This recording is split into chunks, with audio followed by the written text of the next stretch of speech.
All right, let's keep on digging.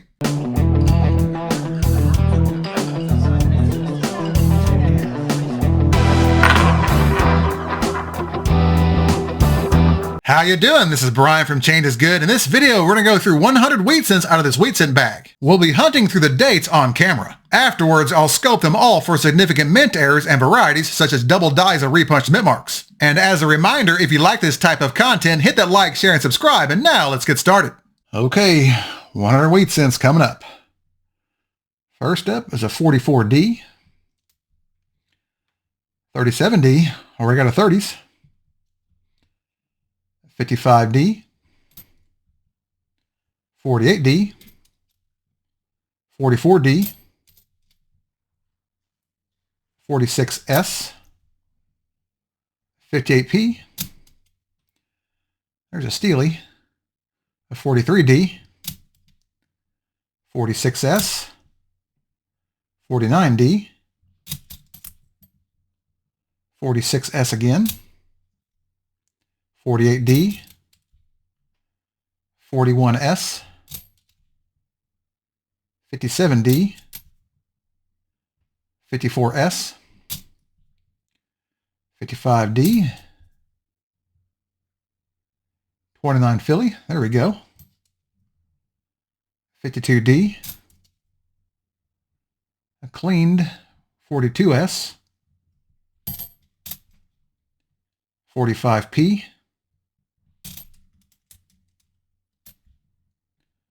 56 Philly,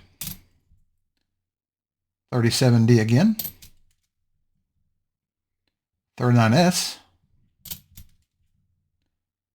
53D, a decent 57 Philly, 55D, 1940D, 46P, 1950P, 44S, 45S, 45D, 51S,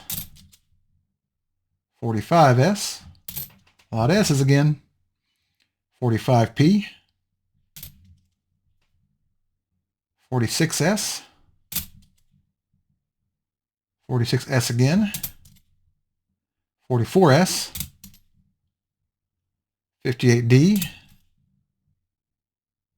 a 35 Philly, 52D, a 55D, 46D, 41S, 54S, 44D, 52D, 44D, another 43D steel cent, 55 Philly, not the double die, it's not the major double die anyway, 42D, 44S, 58D, 51D,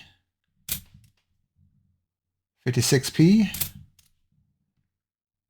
44D, 1940P,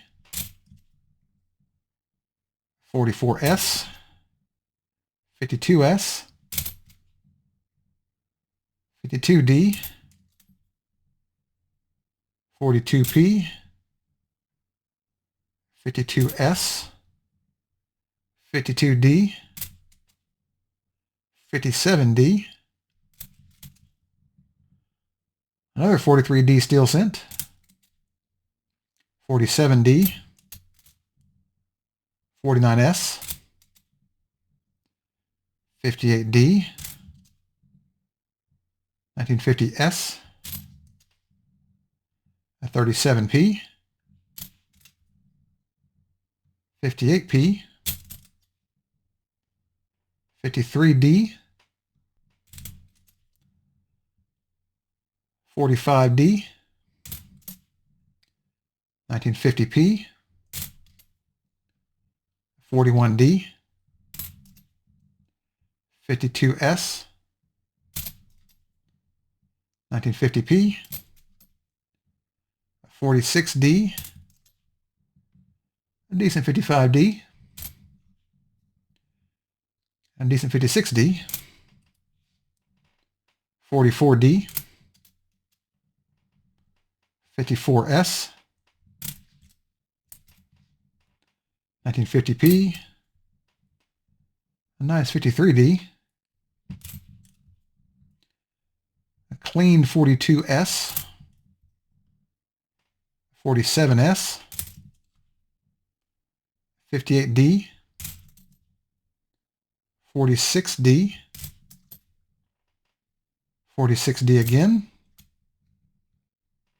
a 48P, 56P, a nice 58D with a big die chip in the 9 there. See that? 53P, 57D,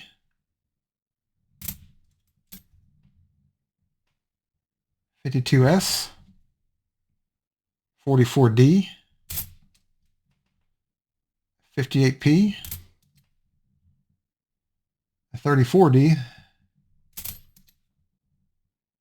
58D, and the last one is a 48D.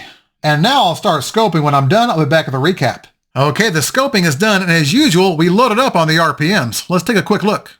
First up, we have a 1952S. If you look closely, you'll see a deep notch here at the top right corner of the mint mark. Next up is a 1953D. On this example, you'll see splitting at the top left and bottom left corners of the mint mark. Next up is a 1954S. On this example, you'll see a small split at the bottom left corner of the mint mark and splitting here at the top right corner as well. Next up, we have a 1957D. On this example, you can see obvious splitting at the top left corner of the mint mark and the bottom left corner as well. And here we have a 1958D with the same situation, splitting at the top left and bottom left corners of the mint mark. And last up, we have another 1958D with a repunched mint mark, as you can see splitting at the top left and bottom left corners of the D. It sounds like a broken record, but it's the most common way to identify repunched mint marks on Denver minted wheat cents. Here's a close-up shot of the 1958D with a die chip in the 9.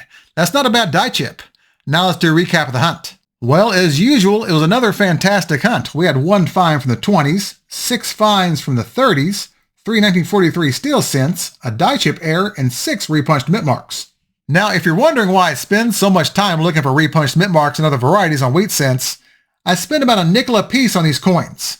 These RPMs are worth at least $3 a piece. In other words, I multiplied my investment by at least 60 times over, and as you can see, it adds up fast. But believe it or not, the repunched mint marks were not the most valuable finds. That title goes to the 1958D with a die chip in the 9. It's in really good shape and is probably a $5 to $10 coin on eBay. And as always, thank you all so much for watching. If you enjoyed this video and it made you want to move into your local coin shop, hit that thumbs up and subscribe. And if you have any feedback or questions about any of the finds in this video, feel free to leave me a comment and I'll get back with you. Thanks again, and remember, every coin has a story, and some of those stories shine a little more than the others. I'll see y'all next time.